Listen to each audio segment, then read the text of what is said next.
Hello students, एक बार फिर से स्वागत है हमारे ऑनलाइन प्लेटफॉर्म पर। अब हम लोग आज के वीडियो में डिस्कस करेंगे आधुनिक आवर्त सारणी के बारे में। तो शुरू करते हैं। आधुनिक आवर्त सारणी, मॉडर्न पीरियडिक टेबल। आधुनिक आवर्त सारणी, ये जो आधुनिक आवर्त सारणी है, इसको आवर्त सारणी का दीर्घ स्वरूप भी कहते हैं। तो मैं ये भी लिख सकता हूं, आवर्त सारणी का दीर्घ स्वरूप। आवर्त सारणी का दीर्घ स्वरूप, दीर्घ स्वरूप, मॉडर्न पीरियडिक टेबल बोल दीजिए या long form of periodic table बोल दीजिए। आधुनिक आवर्त सारणी या आवर्त सारणी का दीर्घ स्वरूप। तो सबसे पहले तो देखिए इसमें काम की बातें क्या। एक तो ये हेनरी मोजले के नियम पर आधारित है, जिसको आप लोग आधुनिक आवर्त नियम भी कहते हैं, पिछले वीडियो में हमने देखा था। तो सबसे पहली बात क्या, आधुनिक आवर्त नियम पर आधारित है। आधुनिक आवर्त नियम, और किसने दिया? मोजले ने। इस पर आधारित है, इस पर आधारित है। दूसरी बात, हमने परमाणु संरचना में पढ़ा था आपबव सिद्धांत, और आपबव सिद्धांत में हमने ये जाना था कि इलेक्ट्रॉन कौन से कोश में, कौन से उपकोश में, कौन से कक्षक में किस प्रकार भरे जाते हैं। उपकोश में इलेक्ट्रॉन भरने के क्या नियम है और कक्षकों में इलेक्ट्रॉन भरने के क्या नियम है। इसके लिए हमने N+L नियम पढ़ा था, पाउली का अपवर्जन नियम पढ़ा था, और हुंड का अधिकतम बहुगुणता का नियम पढ़ा था। इसके बाद में इलेक्ट्रॉनिक विन्यास लिखना सीखा था। तो ये जो आधुनिक आवर्त सारणी है, ये पूरी तरह से उस पर आधारित है, यानी ये आपबव सिद्धांत का ग्राफिकल प्रस्तुतिकरण है। It is a graphical representation of Aufbau principle. तो मैं ये कह देता हूं, ये आपबव सिद्धांत का ग्राफिकल प्रस्तुतिकरण है। आपबव सिद्धांत का ग्राफिकल प्रस्तुतिकरण है।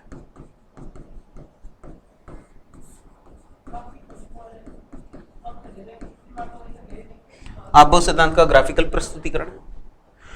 और ये जो है, आपने इलेक्ट्रॉनिक विन्यास जब लिखे थे, आपने एक मेमोरी मैप बनाया था, और मेमोरी मैप में इलेक्ट्रॉन भर रहे थे। वो जो इलेक्ट्रॉन भरने का तरीका है उसको बोलते हैं बोरबरी इलेक्ट्रॉनिक वितरण।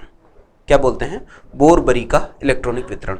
तो ये उस पर भी आधारित है। तो मैं ये कह सकता हूं, ये बोरबरी के इलेक्ट्रॉनिक वितरण पर आधारित है। बोरबरी के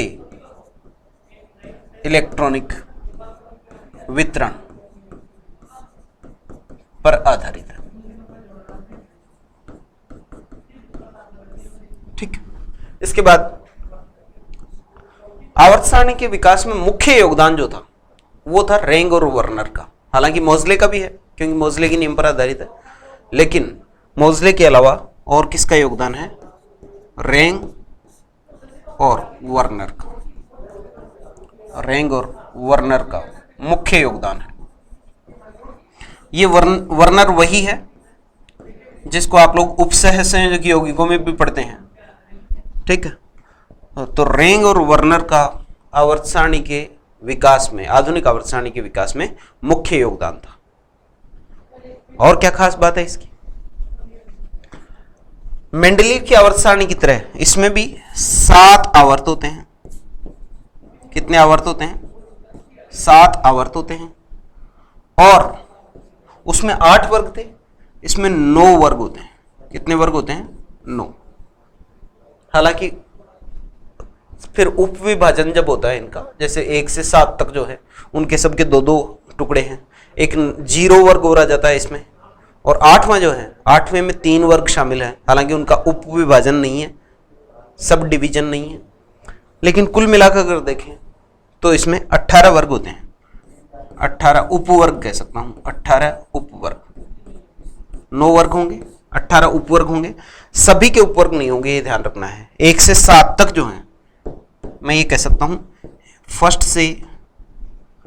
से 7th तक जो है, उनमें तो क्या होगा? A और B होंगे। 0 में उपवर्ग नहीं होगा, 0 में उपवर्ग नहीं होगा। और जो 8वां है उसमें A B तो नहीं होंगे, लेकिन वो 3 उपवर्गों को मिलाकर होगा। 3 उपवर्ग मिलाकर होंगे इसमें। ठीक है, इस तरह से टोटल कितने हो जाएंगे, 18 हो जाएंगे। हालांकि जो केमिकल एब्स्ट्रैक्ट सोसाइटी है, तत्वों को जैसे हम लोग यौगिकों के नामकरण के लिए पढ़ते हैं IUPAC, international union of pure and applied chemistry, है ना, उसी तरह से तत्वों को, ये जो वर्ग होते हैं इनको नाम देने के लिए एक सोसाइटी बनी हुई है, उसको बोलते हैं CAS, केमिकल एब्स्ट्रैक्ट सोसाइटी। उसने क्या कर रखा है, 18 में से सिर्फ 16 वर्गों के लिए ही नाम दिए हुए हैं, वो अभी हम डिस्कस करेंगे। तो ये हुई आधुनिक आवर्त सारणी की खास बातें। आधुनिक आवर्त सारणी जो है वो कौन से नियम पर आधारित है, मोजले के नियम पर आधारित है। किस नियम पर आधारित है, मोजले नियम पर आधारित है, हेनरी मोजले का जो नियम था इस पर आधारित है। ऑफ्बाउ सिद्धांत का ग्राफिकल प्रस्तुतिकरण है, बोर-बरी के इलेक्ट्रॉनिक वितरण पर निर्भर करती है, और इसके विकास में मुख्य योगदान जो था वो रैंग और वर्नर का था। इसके बाद आधुनिक आवर्त सारणी भी जो है मेंडलीव की आवर्त सारणी की तरह ही 7 आवर्त से मिलकर बनी हुई है, और वर्ग कितने, उसमें 8 थे, इसमें कितने वर्ग हैं, 9। इसमें एक एक्स्ट्रा जो आ रहा है वो कौन सा आ रहा है, 0, ठीक है, जिसकी खोज मेंडलीव की आवर्त सारणी की बाद में हुई थी, और खोज किसने की थी, रैमसे ने। उत्कृष्ट गैसों की खोज किसने की थी, रैमसे ने। मैं इधर लिख देता हूँ वापस से, खोज किसने की थी भाई, रैमसे ने, ठीक है। अब बात करते हैं आधुनिक आवर्त सारणी कैसी है, इसका स्वरूप क्या है। तो देखिए, आधुनिक आवर्त सारणी में सबसे इधर की तरफ हम लोग लिखते हैं हाइड्रोजन को। हालांकि हाइड्रोजन को हम लोग आवर्त सारणी में अलग से ही लिखते हैं, कई बार कई आवर्त सारणियों में यहाँ ऊपर बीच में लिख दिया जाता है हाइड्रोजन को, क्योंकि हाइड्रोजन की स्थिति आज भी विवादास्पद है। कैसे है हम अभी चर्चा करेंगे आवर्त सारणी पढ़ने के बाद में। सबसे लेफ्ट साइड में किसको लिखा जा रहा है, हाइड्रोजन को, और राइट साइड में किसको लिखा जा रहा है, हीलियम। ये जो दोनों तत्व हैं एक ही आवर्त में आ रहे हैं, इस आवर्त को हम लोग कह रहे हैं पहला आवर्त। कौन सा आवर्त है, पहला आवर्त। क्षैतिज पंक्तियों को कह रहे हैं हम लोग आवर्त। अब बात करते हैं दूसरे आवर्त की।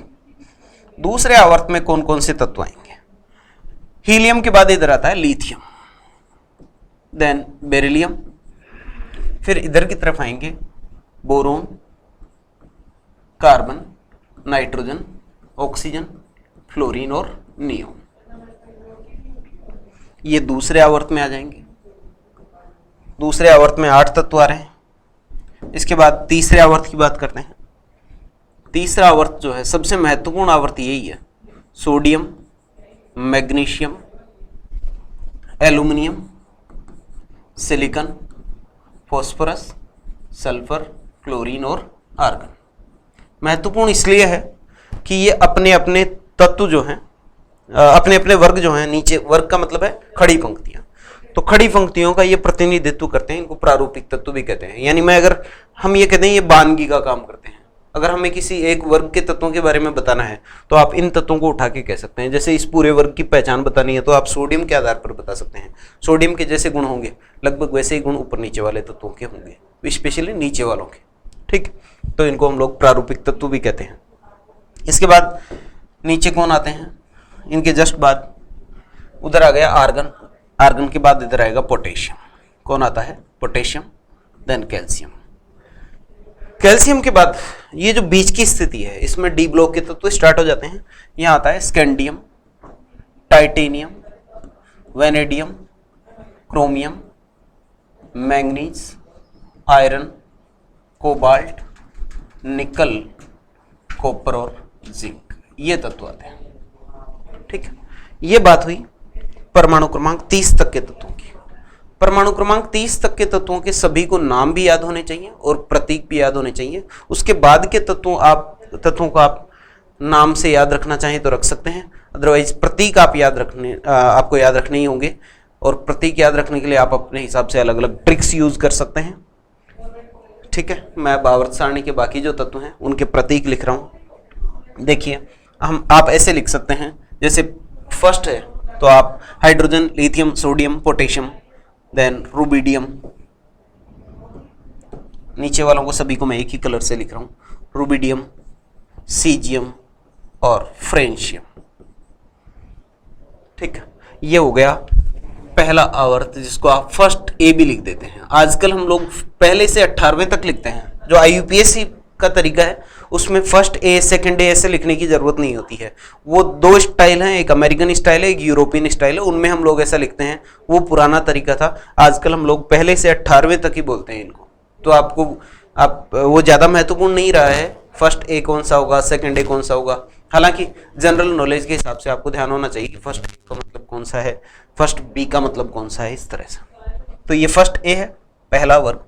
इसके बाद दूसरा वर्ग जो है, इसमें आते हैं स्ट्रोंशियम, बेरियम और रेडियम। स्ट्रोंशियम, बेरियम और रेडियम। इधर आते हैं गैलियम, इंडियम और थैलियम, जर्मेनियम, टिन और लेड, आर्सेनिक, एंटीमनी और बिस्मथ, सेलेनियम, टेल्यूरियम और पोलोनियम, ब्रोमीन, आयोडीन और एस्टेटीन। एस्टेटीन बोल सकते हैं, एस्टेटाइन बोल सकते हैं, अंग्रेजी है जैसे बोलना चाहें आप। 80 होता है प्रतीक। और यहां पर आएगा क्रिप्टॉन, जिनोन और रेडोन। क्रिप्टॉन, जिनोन और रेडोन। इसके बाद देखिए इधर आएगा yttrium, zirconium, niobium, molybdenum, technetium, ruthenium, rhodium, palladium, silver और गोल्ड। सिल्वर और गोल्ड। थोड़ा सा नीचे लिख देता हूं इनको ताकि ये देखिए एजी और एयू, ठीक, इस तरह से होंगे। इसके बाद इसमें देखिए lanthanum, hafnium, tantalum, tungsten, W का क्या होगा, tungsten, rhenium, osmium, iridium, platinum. ये पैलेडियम है, ये प्लेटिनम। सॉरी, यहां मैंने गलत लिख दिया है एक्चुअली। ये जो है यहां कैडमियम है। कौन है, कैडमियम। यहां आएगा गोल्ड, एयू, औरम भी बोलते हैं इसको, और यहां Hg, मरकरी। इसके बाद यहां आएगा एक्टीनियम, एक्टीनियम, रदरफोर्डियम। और बाद के जो तत्व हैं, अब इसके बाद के, ये परमाणु क्रमांक 103 के बाद 104 वाला तत्व आ गया, 103 तक नीचे आते हैं। इसके बाद के जो तत्व हैं इनके लिए हम लोग IUPAC के सिंबल्स काम में लेते हैं, वो हमारे लिए याद रखने महत्वपूर्ण है। इनके नाम याद रखना महत्वपूर्ण नहीं है, प्रतीक आप याद रख सकते हैं। Sg, BH, HS, MT, DS, RG और UUB, अनअनबाह्यम।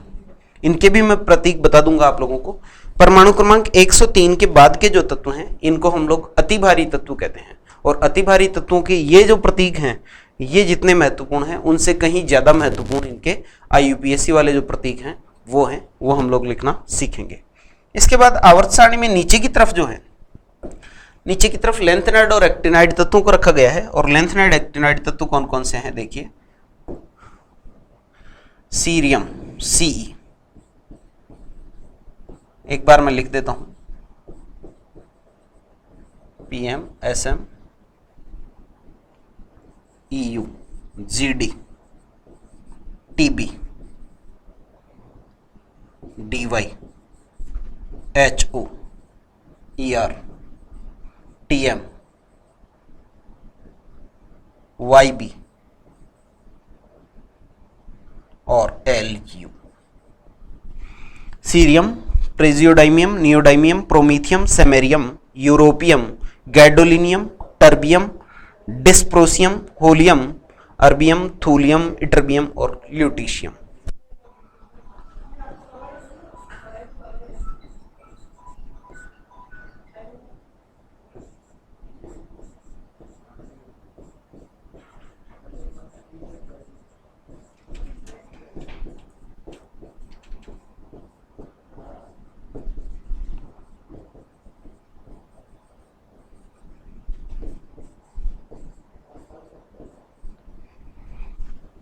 Thorium, protactinium, uranium, neptunium, plutonium, americium, curium, berkelium, californium, einsteinium, fermium, mendelevium, nobelium और लॉरेंशियम। ये इस तरह से इनके नाम हैं।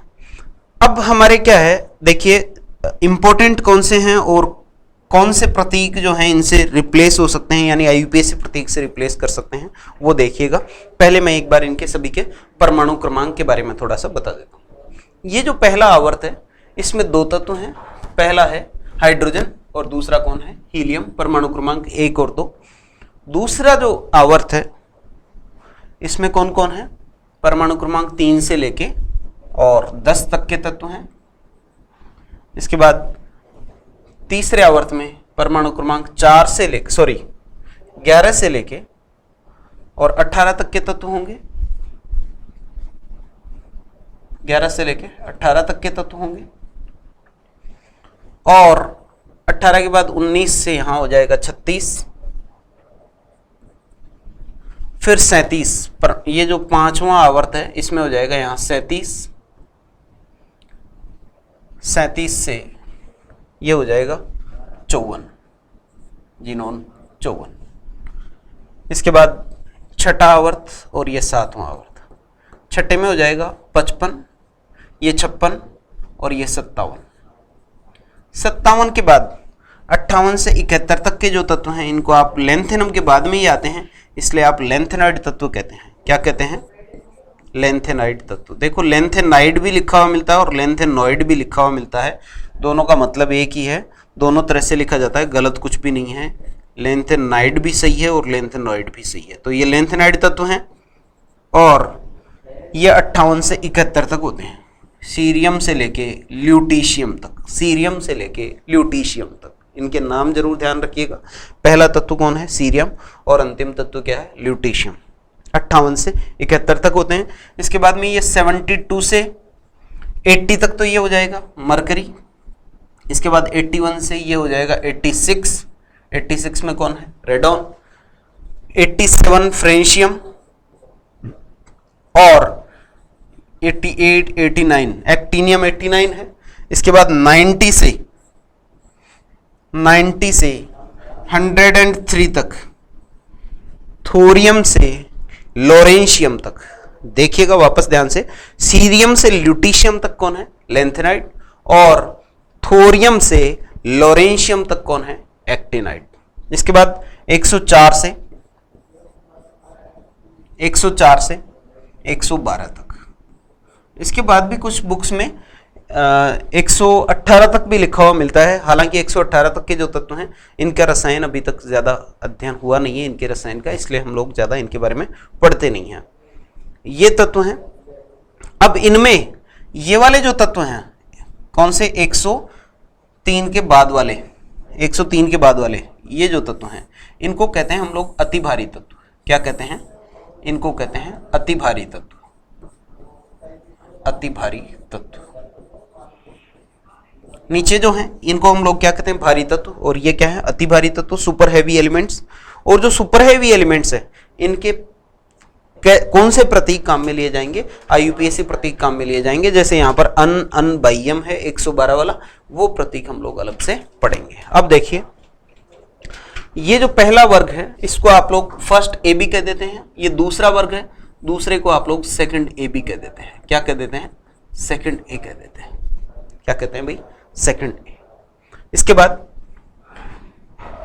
ये तीसरा है, तीसरा, चौथा, पांचवा, छठा, सातवां, आठवां, 9वां, 10वां और 11वां, 12वां, 3 से 12 तक। इसके बाद ऊपर ये 13, 14, 15, 16, 17 और 18। 18वां वर्ग जो है इसको शून्य वर्ग भी बोलते हैं। कौन सा वर्ग बोलते हैं, शून्य वर्ग भी बोलते हैं। और इधर देखिए फर्स्ट ए और सेकंड ए के बाद में थर्ड ए जो है इधर की तरफ लिखा जाता है, ये है थर्ड ए, ये फोर्थ ए, ये फिफ्थ ए, सिक्स्थ ए और सेवंथ ए, सेवंथ ए। इसके बाद फर्स्ट ए से सेवंथ ए तक हो गए। अब हम शुरू करेंगे फर्स्ट बी सेकंड बी, उनको हम लोग बाद में लेते हैं। यहां थर्ड बी से आता है, कहां से आता है, तीसरा जो है इसको हम लोग थर्ड बी कहते हैं। क्या कहते हैं, थर्ड बी। ये देखिए ये आ जाएगा third B, fourth B, fifth B, sixth B, इसको बोलेंगे सेवंथ बी, और उसके बाद आयरन कोबाल्ट निकल जो तीनों मिला के हैं इनको बोलते हैं एट्थ। इन तीनों को मिला के कौन सा समूह बोलते हैं? आठवां। और कॉपर वाले को बोलते हैं फर्स्ट बी और इसको बोलते हैं सेकंड बी। देखिए वापस ध्यान दीजिएगा, ये परमाणु जो हैं इनको हम लोग 7 आवर्त में यानी 7 क्षैतिज पंक्तियों में और 18 ऊर्ध्वाधर पंक्तियों में हमने विभाजित किया है। 7 क्षैतिज पंक्तियां इनको हम लोगों ने आवर्त कहा है। पहले आवर्त में 2 तत्व हैं, दूसरे और तीसरे में 8-8 हैं, चौथे में और पांचवें में 18-18 हैं, छठे और सातवें आवर्त में, मैं ये कह दूं छठे में 32 है और सातवें में जो है सातवां अभी भी अधूरा है, इसलिए उसको हम लोग अपूर्ण आवर्त भी कहते हैं। इनके नाम भी और क्या है वो भी हम जानेंगे। इसके बाद देखिए वर्ग जो है 1 से 18 तक IUPAC के अनुसार हम लोग जो है अरेबिक संख्या जो है 1 2 3 4 5 6 7 8 करके 18 तक हम लोग लिखते हैं, लेकिन जो पुराना तरीका है उसके अनुसार हम लोग रोमन संख्या में लिखते हैं। और रोमन संख्या में जब हम लिखते हैं तो पहले आएगा फर्स्ट है, फिर सेकंड है, फिर इनको छोड़ेंगे, इसके बाद ये थर्ड है, ये फोर्थ है, फिफ्थ है, सिक्स्थ है, सेवंथ है, ठीक है। ये 18वां जो है इसको हम लोग शून्य वर्ग भी कहते हैं।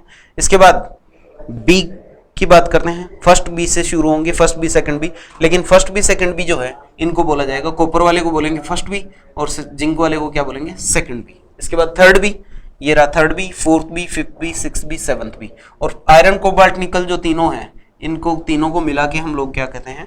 8वां समूह कहते हैं, ठीक है। ये बात हुई तत्वों के जो आवर्त हैं और वर्ग हैं उनके बारे में। अब हम बात करते हैं ब्लॉक्स के बारे में। किसके बारे में?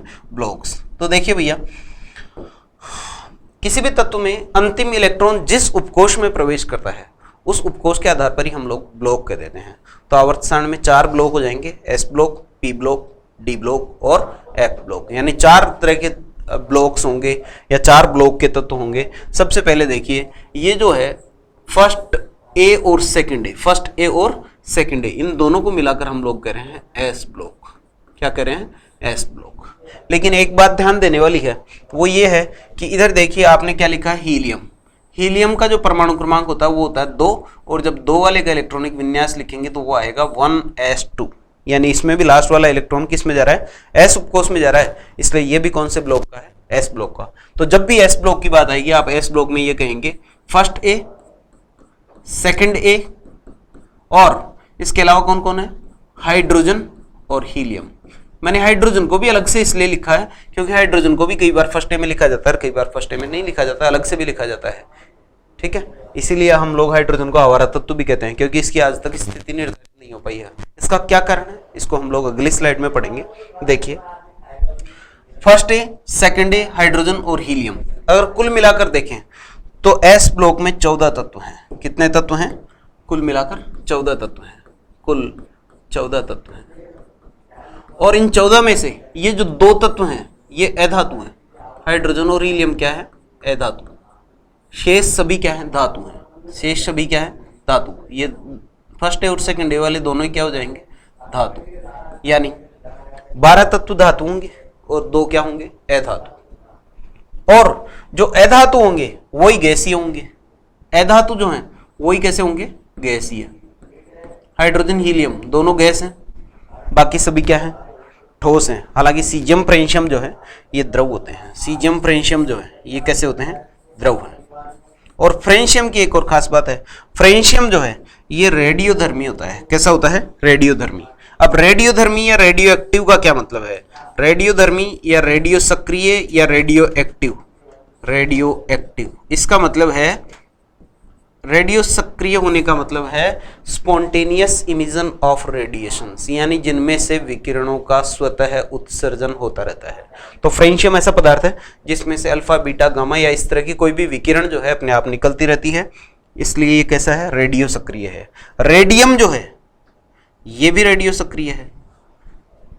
सेकंड बी का जो है, सॉरी सेकंड ए का अंतिम तत्व रेडियम, वो भी कैसा है? Radio active. रेडियो एक्टिव और कौन से हैं?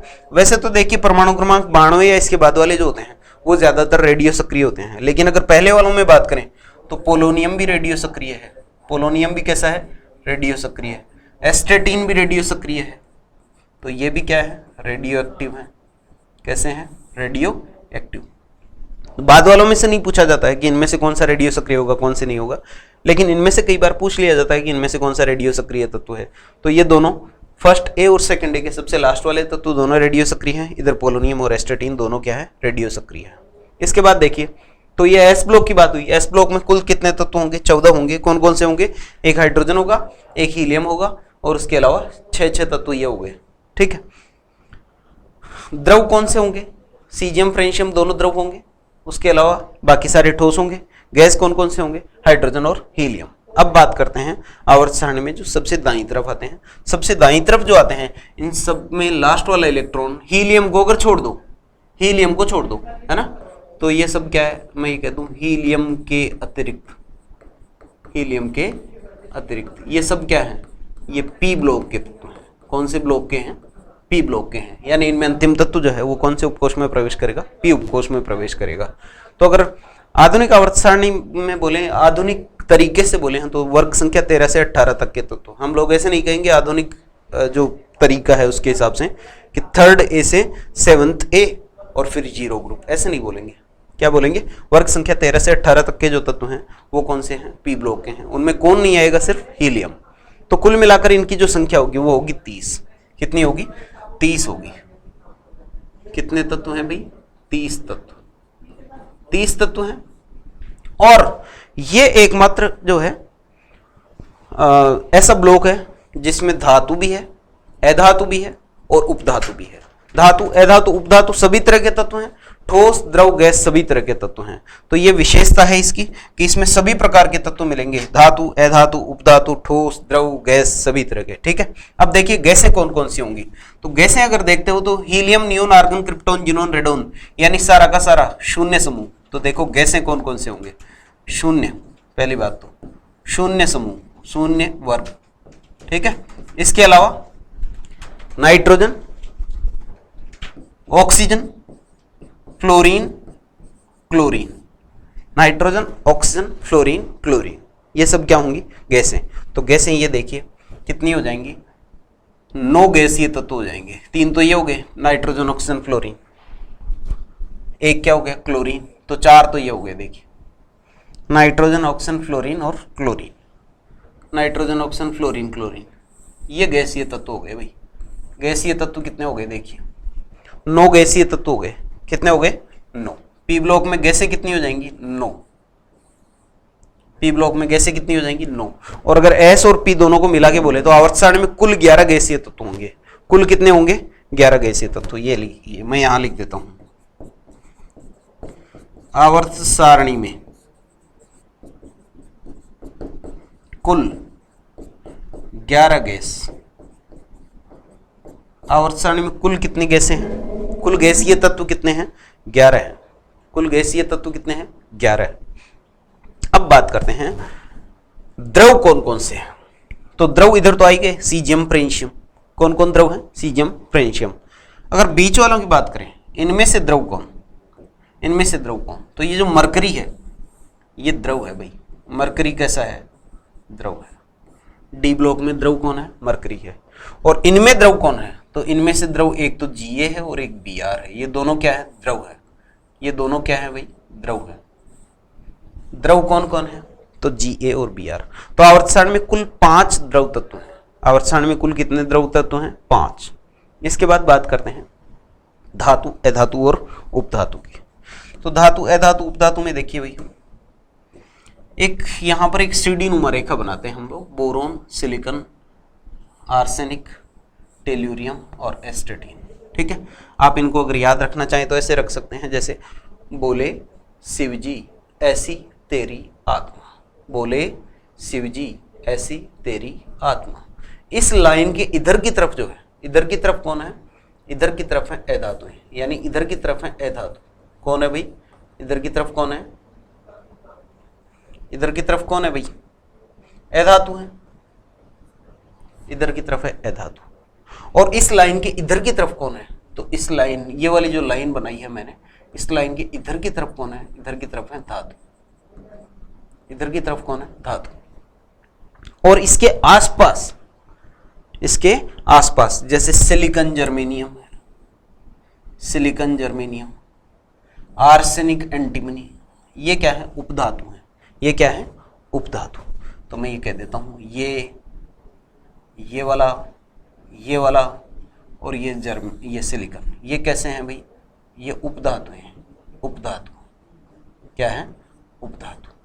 तो उपधातु कौन से होंगे, इस रेखा के आसपास वाले।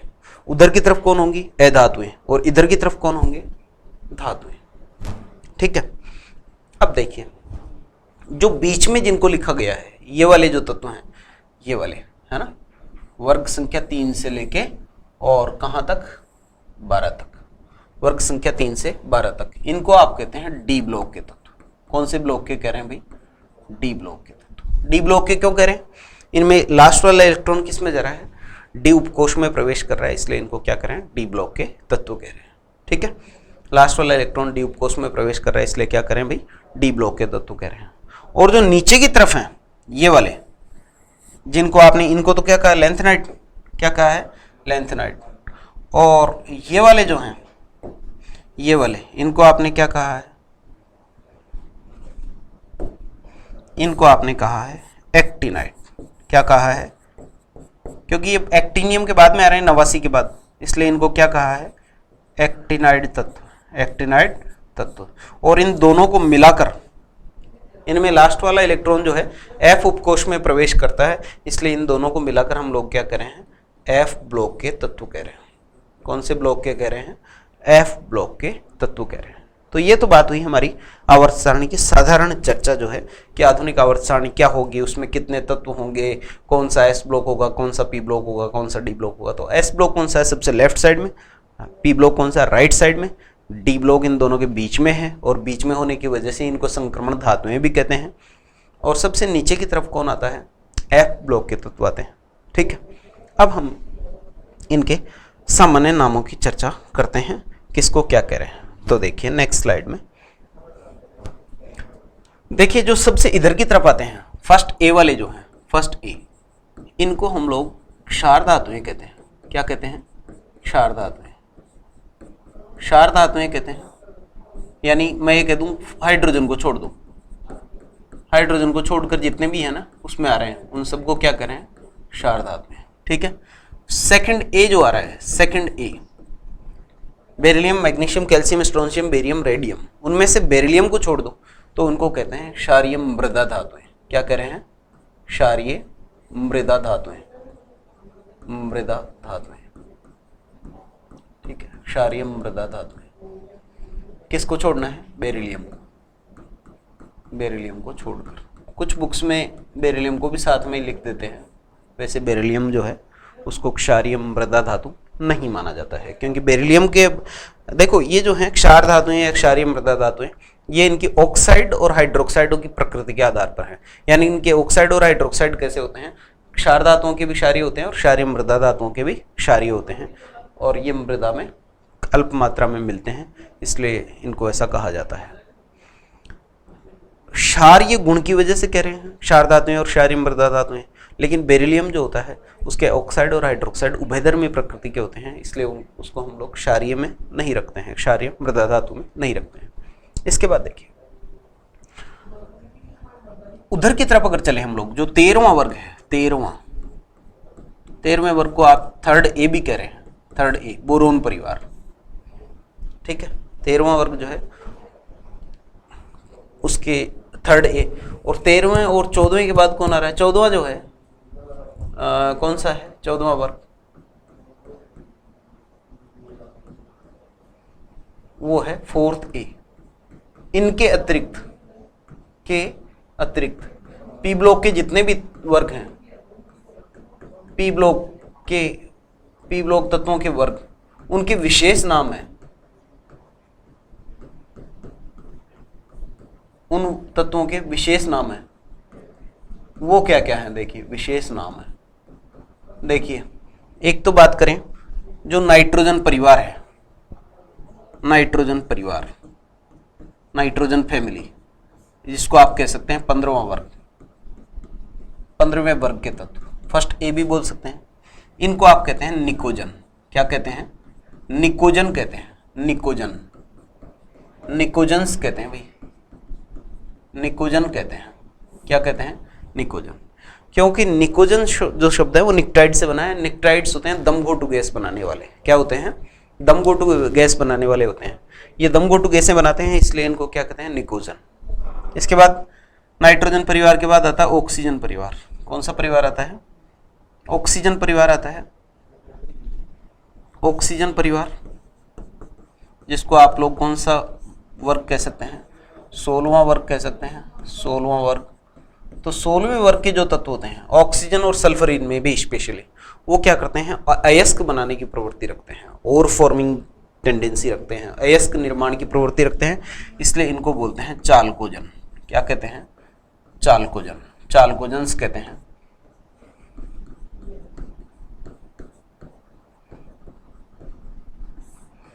क्यों कहते हैं? अयस्क निर्माण की प्रवृत्ति के कारण।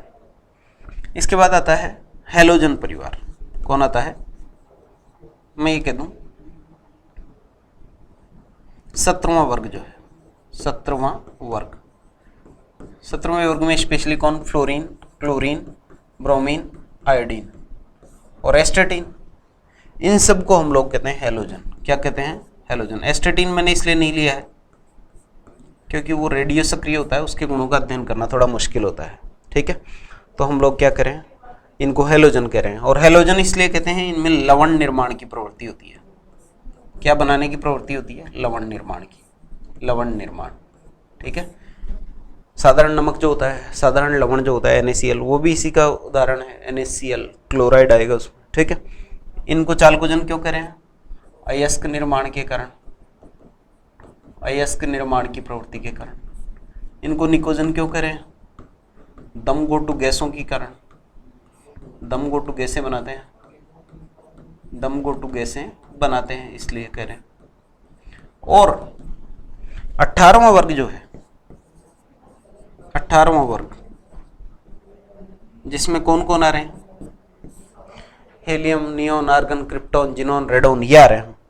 तो उन सबको हम लोग क्या कहते हैं? उनको हम लोग कहते हैं उत्कृष्ट गैसें। पहले तो अक्रिय गैसें कहते थे, लेकिन आजकल इनको उत्कृष्ट गैसें कहते हैं, नोबल गैसेस कहते हैं। इसका कारण ये है कि ये कम संख्या में यौगिक बनाती हैं, बहुत कम अभिक्रियाशील होती हैं, कम संख्या में यौगिक बनाती हैं। पहले तो ये मानते थे यौगिक ही नहीं बनाती, इसलिए अक्रिय कहते थे, लेकिन आजकल ये मानते हैं कि यौगिक बनाती तो हैं, लेकिन कम संख्या में यौगिक बनाती हैं, इसलिए इनको क्या कहते हैं? उत्कृष्ट गैसें कहते हैं। क्या कहते हैं भाई? उत्कृष्ट गैसें कहते हैं। ठीक है, अब हम बात करते हैं डी ब्लॉक के तत्वों की। डी ब्लॉक में कौन कौन से आते हैं? डी ब्लॉक के तत्व, डी ब्लॉक के जो तत्व हैं, डी ब्लॉक के तत्वों में आएंगे वर्ग संख्या 3 से 12। वर्ग संख्या 3 से 12। ये वर्ग संख्या 3 से 12 जो हैं, इनमें क्या होता है? जब आप इलेक्ट्रॉन देखेंगे तो डी में 1, 2, 3, 4, डी में अधिक, डी उपकोष जो होता है उसमें 5 कक्षक होते हैं, और 5 कक्षकों में अधिकतम कितने इलेक्ट्रॉन भर सकते हैं? 10 भर सकते हैं। अब 10 में आप देखेंगे तो एक एक करके भरेंगे, D1, D2, D3, D4, D5। Last वाला इलेक्ट्रॉन जब पूरा भर जाता है, यानी D10 हो जाता है, तो उन तत्वों को अगर छोड़ दिया जाए, वो D10 वाले कौन कौन से आते हैं? मैं ये कह दूं, इनको दो तरह से बांट देता हूँ। वर्ग संख्या 3 से 11 का अलग बना देता हूँ, और 12वां वर्ग अलग बना देता हूँ। ये जो 12वां वर्ग है, इसमें आते हैं Zn, CD, Hg और UUB। इनमें तो क्या होता है?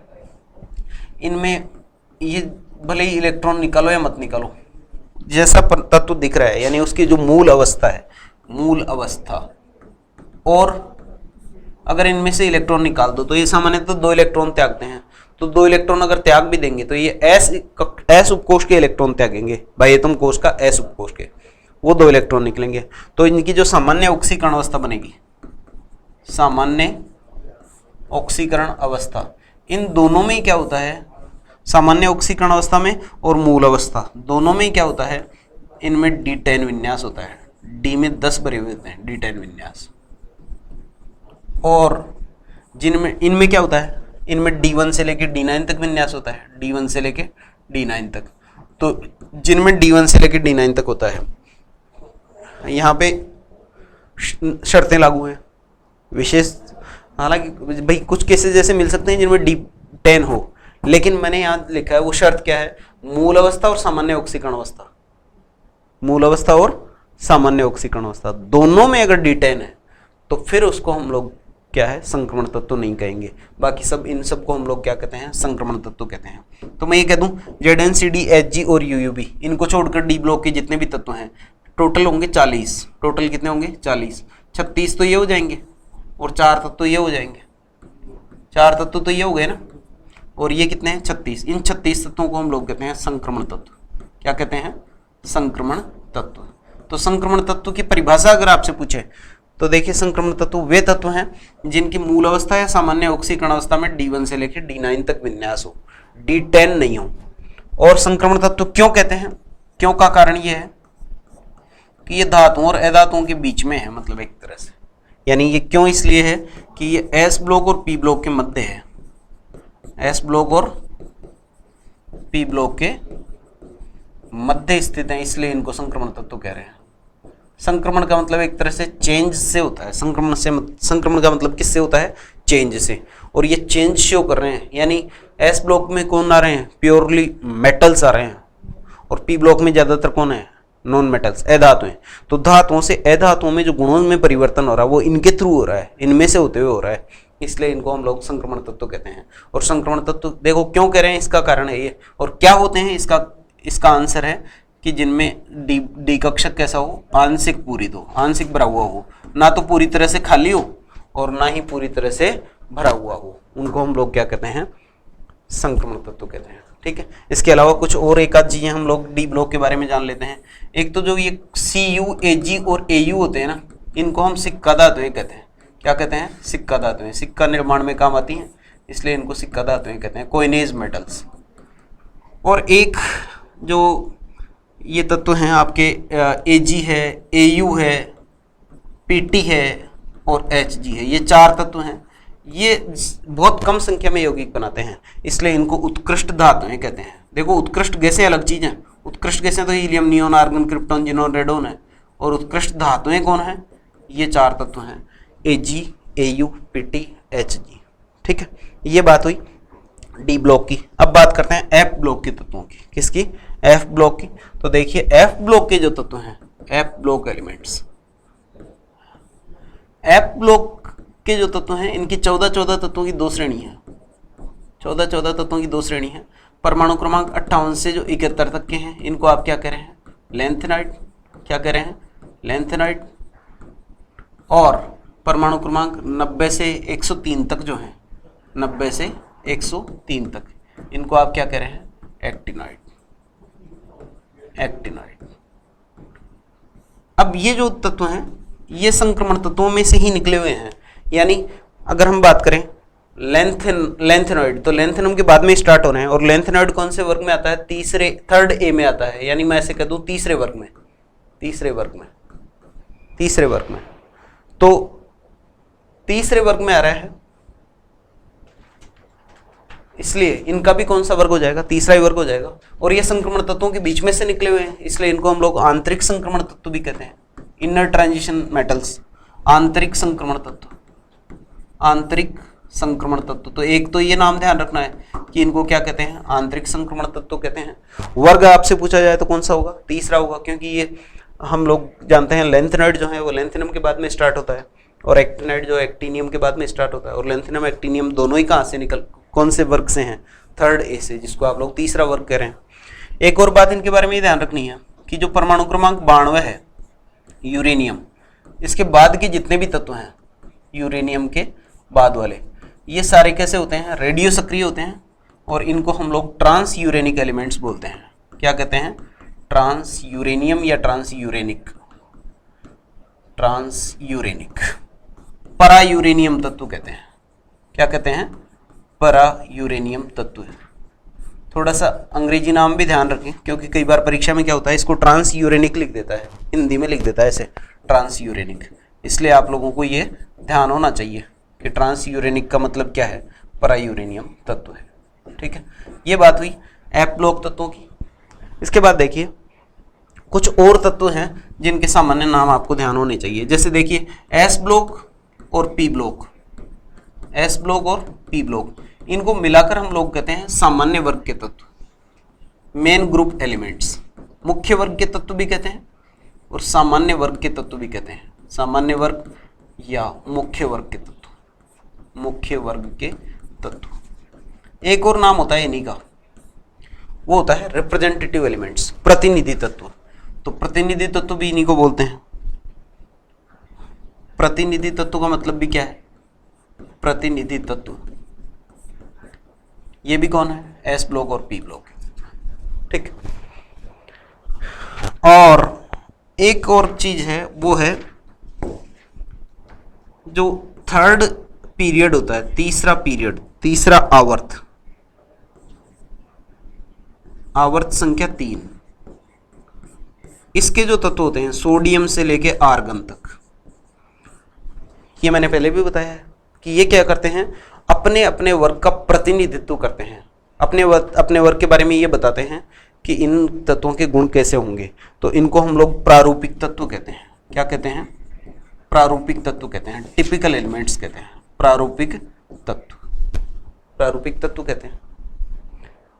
और इनको हम लोग ब्रिज एलिमेंट्स भी कहते हैं, यानी सेतु तत्व भी कहते हैं, सेतु तत्व। सेतु तत्व कहने का क्या कारण है, सेतु तत्व कहने का कारण यह है कि जैसे हम मैग्नीशियम की बात करें तो मैग्नीशियम कौन से वर्ग में है, दूसरे में है, लेकिन उसके बाद मैग्नीशियम के जस्ट नीचे आप कैल्शियम में आ जाओगे तो कैल्शियम जो है वो सेकंड ए का है, और उधर आप कॉपर की तरफ चले जाओ, कॉपर या जिंक, तो जिंक कौन से वर्ग का है, वो सेकंड बी का है।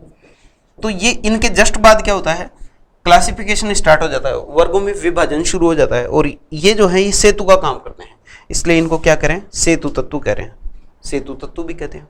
इसके बाद कुछ और एग्जाम्पल हमें ये ध्यान रखना है, जैसे लिथियम है, लिथियम, बेरिलियम और बोरोन, ये जो तत्व हैं ये अपने आगे वाला जो वर्ग है और नीचे वाला जो आवर्त है उन तत्वों के साथ तिरछे संबंध दर्शाते हैं। वो इसलिए दर्शाते हैं कि इनका जो त्रिज्या और आवेश का जो अनुपात है, आवेश बटे त्रिज्या, वो लगभग समान होता है, आवेश बटे त्रिज्या, ये अनुपात क्या होता है, समान होता है, आवेश बटे त्रिज्या का अनुपात समान होता है। इस वजह से गुणों में समानता दर्शाते हैं, और गुणों में ये जो समानता है इसको हम लोग विकर्ण संबंध के नाम से जानते हैं। बेरिलियम एल्यूमिनियम के साथ समानता दर्शाता है, ठीक है। तो ये जो समानता है इसको आप लोग क्या कहते हैं, विकर्ण संबंध कहते हैं, विकर्ण संबंध। तो ये ध्यान रखना है कि ये क्या करते हैं, विकर्ण संबंध दर्शाते हैं। बोरोन सिलिकॉन के साथ दर्शाता है, बेरिलियम एल्यूमिनियम के साथ दर्शाता है, और लिथियम किसके साथ दर्शाता है, मैग्नीशियम के साथ। ये बात हुई आधुनिक आवर्त सारणी के बारे में। अब हम बात करेंगे नेक्स्ट वीडियो में आधुनिक आवर्त सारणी में जो तत्व हैं उनको हम लोग इलेक्ट्रॉनिक विन्यास के आधार पर कैसे समझा सकते हैं, कैसे उनके वर्ग की पहचान होगी और कैसे आवर्त की पहचान होगी। धन्यवाद।